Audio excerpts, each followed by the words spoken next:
Berhubungan dengan tema neraka, ada satu kebiasaan yang bisa menjerumuskan saya pribadi ke neraka karena ketidaktahuan dan tidak cukup ilmu saya. Bagaimana melakukan sesuai sunnah? Karena saya takut asal ikut-ikutan. Kebiasaan tersebut adalah tahlilan atau ngelayat. Tolong jelaskan sedetail-detailnya Ustaz. Berdasarkan pengalaman Ustaz Khalid pribadi, gimana sikap kita yang benar jika mendatangi acara seperti ini dan sikap kita bila mengadakan acara itu? Dan bagaimana menolak orang yang akan melakukan pengajian buat si mayit? Tahlil adalah la ilaha illallah. Bagus tahlil itu. Tahmid, alhamdulillah. Takbir, Allahu Akbar. Zikir adalah ibadah kepada Allah. Bahkan satu-satunya ibadah yang dari dunia sampai ke surga masih dikerjakan hanya zikir. Sholat sudah nggak ada, haji nggak ada, zakat sudah nggak ada di surga. Tapi zikir selalu. Nggak bisa lepas itu. Karena nafas mereka ahli surga, nanti kita belajar di dalam buku kita ini, itu adalah tasbih dan takbir, tahlil. Mereka selalu menyebut, memuji Allah di surga. Jadi ini ibadah tidak pernah luput ini, gitu kan? Kalau teman-teman ikuti ceramah di YouTube, saya juga panjang lebar jelaskan sebagian darinya. Penjelasan masalah ini di judul Dahsyatnya Doa.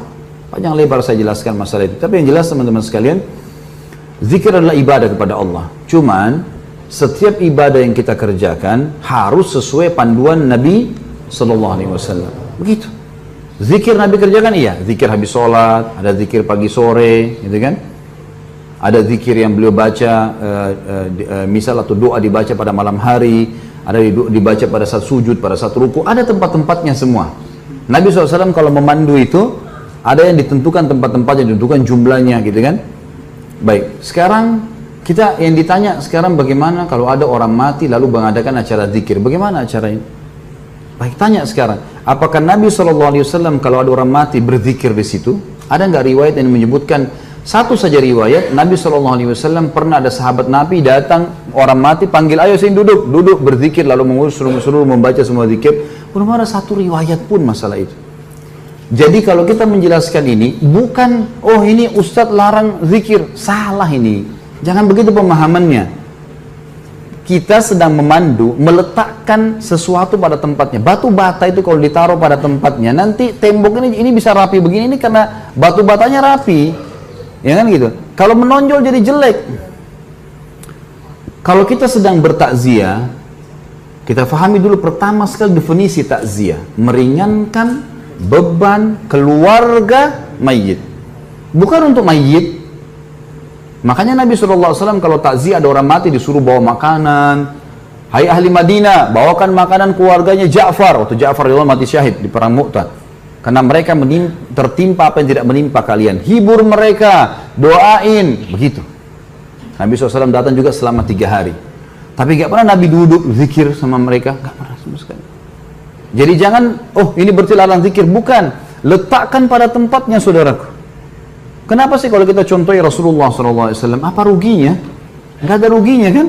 Sesuai dengan beliau, jadi mudah, jadi simple gitu.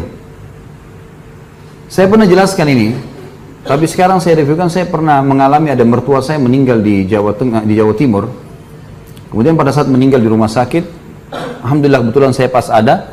Kemudian saya panggil adik ipar saya untuk ngurus sama-sama jenazah. Dibawa ke kampungnya di pedalaman di Jawa Timur. Saya pergi ke sana.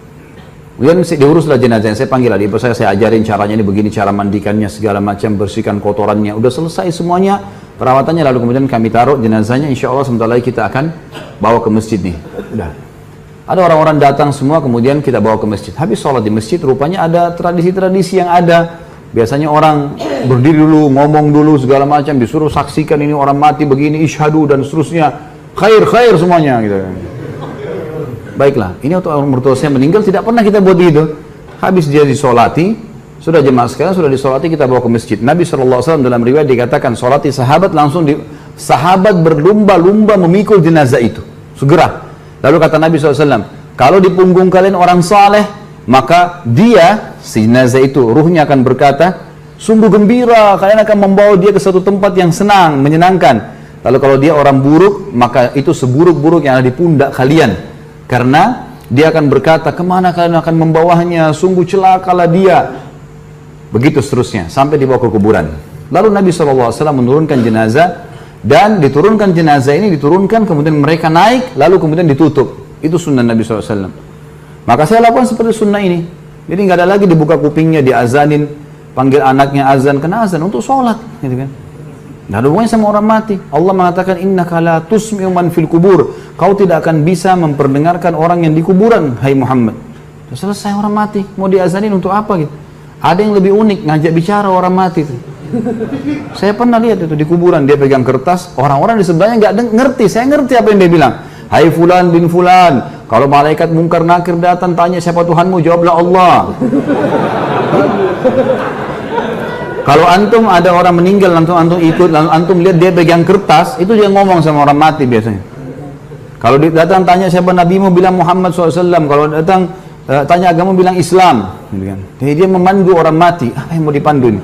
Waktu masih hidup ajar, gitu. Jangan lagi mati. Baiklah.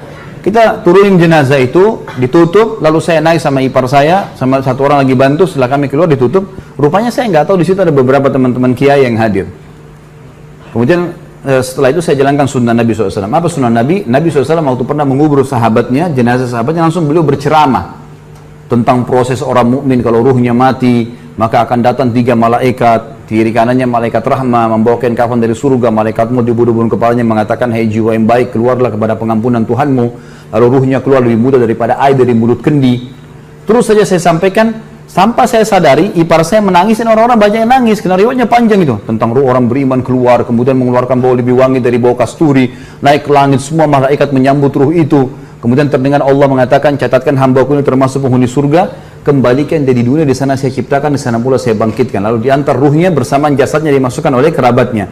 3 langkah mereka jalan masih terdengar suara sendalnya. Kemudian barulah datang malaikat mendudukkan dia, tanya siapa Tuhanmu, siapa nabimu, apa kitabmu. Kalau dia orang mukmin, kata Nabi SAW, dia akan menjawab, yuthabbitullahu alladhina amanu bil qawli tsabiti fil hayatid dunya wa fil akhirah. Allah akan menetapkan lisan orang-orang beriman untuk menjawab di dunia dan di akhirat. Kata ulama tafsir, di dunia maksudnya adalah kalau ditanya kenapa kamu sholat, kenapa kamu puasa, kenapa kamu haji, kalau dia belajar wahyu dia bisa punya jawaban, gitu kan? Di akhirat maksudnya di kuburan. Kata Ibnu Abbas radhiyallahu anhuma dalam tafsir, ini adalah di kuburan, pertanyaan malaikat di kuburan. Maka dia akan jawab dengan mudah, Tuhanku Allah, Nabiku Muhammad, kitab Al-Quran. Sudah selesai. Dibuka baginya pintu neraka. Dilihat neraka, dia ketakutan. Lalu kata malaikat, lihat dari apa Allah selamatkan dirimu. Ditutup, dibuka pintu surga, dayang-dayang, permadani, kelebihan segala macam. Lalu kemudian malaikat berkata, ini tempat kau sekarang. Maka dia pun mengatakan, ya Allah cepatkan waktu karena aku ingin masuk ke dalam surgaku. Lalu datang di sebelahnya orang yang tampan, wangi, bersih. Dia kagum. Dia bilang, siapa kamu ini? Sungguh sempurna ciptaan Allah pada dirimu. Dia mengatakan, saya amal soleh yang akan menemani kau sampai hari kiamat. Jadi ibadahnya, sholatnya, semuanya akan menemani dia. Kemudian setelah itu terdengar suara dari langit, Allah mengatakan, bentangkan kuburan hambaku ini seluas pandangan matanya, dan bentangkan jalan ke surganya setiap pagi dan petang. Maka jadilah kuburannya taman dari taman surga. Sebaliknya kalau dia orang kafir atau orang fasik, akan datang 3 malaikat, 2 malaikat penyiksa kiri kanannya membawakan kafan dari neraka, 1 malaikat mau dibunuh-bunuh kepalanya mengatakan, hai jiwa yang busuk, keluarlah kepada murka Tuhanmu. Lalu berserakan di tubuhnya, lalu malaikat menarik dengan keras secara paksa, seperti ibaratnya bulu domba yang dibasahkan lalu dililitkan di pohon berduri dan ditarik dengan keras sehingga berantakan bulu domba itu. Belum sesaat keluar, ditangkap malaikat azab, dipakai kain kafan dari neraka lalu dibawa ke atas. Belum tiba di langit pertama, semua malaikat menolak karena mengeluarkan bau lebih busuk dari bau bangkai. Wa na'udzubillah. Lalu terdengar suara dari langit, Allah mengatakan, catatkan hambaku ini termasuk penghuni neraka, kembalikan di dunia karena di sana saya ciptakan, di sana saya akan bangkitkan. Lalu diantarlah bersama dengan jenazahnya diantar oleh kerabatnya. 3 langkah dia masih dengar, setelah itu telapak kaki mereka, setelah itu malaikat lain datang di kuburan mengatakan, mendudukkan dia, tanya siapa nabimu, siapa Tuhanmu, siapa nabimu, apa kitabmu. Dia tidak bisa jawab. Dia hanya mengatakan atau apa ya gitu. Saya cuma ikut-ikut dulu orang bilang gitu. Walaupun dia orang muslim tapi banyak dosanya, tidak sempat tobat begitu. Lalu dibukakan baginya pintu surga, dia kagum tercium bau yang wangi. Lalu malaikat bilang, lihat dari apa kamu haramkan dirimu. Kamu bisa di sini, tinggal sholat, tinggal puasa, tinggal patuh, selesai, gitu kan? Masuk sini. Tapi ditutup sekarang. Ini tempat kau sekarang, neraka dibuka dengan siksaannya segala macam. Maka dia berdoa mengatakan, ya Allah jangan kau cepatkan waktu karena aku tidak ingin masuk ke dalam nerakaku. Lalu datang di sebelahnya orang yang buruk tampangnya, baunya busuk, menakutkan. Dia bilang, pergi kamu. Siapa kamu ini? Sungguh buruk ciptaan Allah pada dirimu. Maka dia mengatakan, saya amal buruknya akan menemani kau sampai hari kiamat. Kemudian Datanglah malaikat yang tidak punya pendengaran dan penglihatan. Ini Allahu alam, Allah lebih tahu maknanya, tapi kita imani, gitu kan? Membawa sebuah besi yang kalau seluruh jin dan manusia bersatu untuk membalikkan, mereka tidak akan mampu.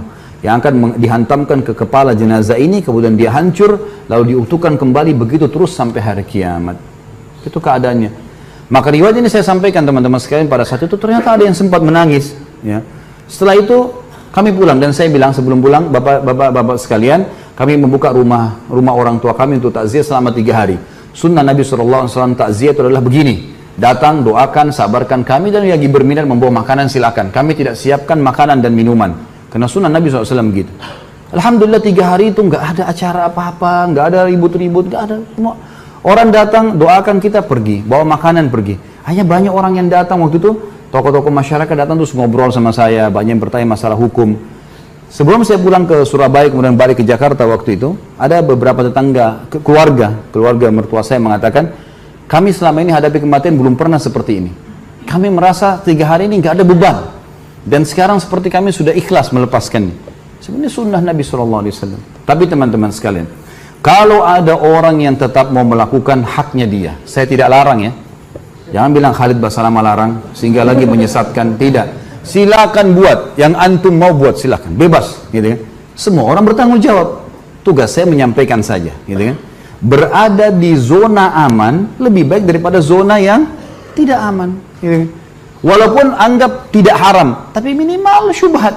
Baik, ini sama saja. Lebih baik kita di zona aman. Ada perintah kerjakan, tidak ada tinggalkan. Sebatas itu saja. Allahu a'lam.